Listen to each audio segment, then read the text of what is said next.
حضرت سیدنا امام زین العابدین، ایک بندہ آپ کے پاس آیا تو اس نے آ کے کہا حضور میں بھوکا ہوں، مجھے کھانا چاہیے.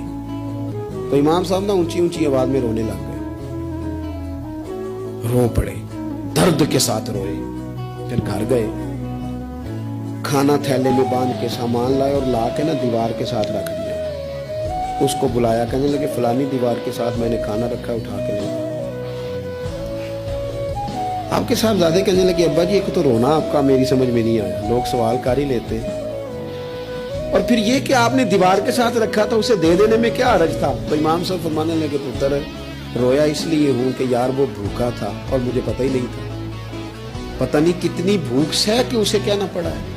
درد آیا ہے کہ خدا سوال کرے گا کہ تیرے پڑوس میں بندہ بھوکا تھا، اس گلی میں بھوکا تھا، تجھے پتہ ہی کوئی نہیں تھا. رو پڑا ہوں کہ مجھے خبر ہونی چاہیے تھی، اور وہاں اس لیے رکھا ہے کہ ہمیشہ لینے والا ہاتھ دینے والے ہاتھ سے چھوٹا ہوتا ہے، لینے والا ہاتھ نیچے ہوتا ہے، دینے والا اوپر ہوتا ہے. آپ فرماتے ہیں میری طبیعت نہیں مانتی کہ کسی مومن کا ہاتھ میرے ہاتھ کے نیچے آئے.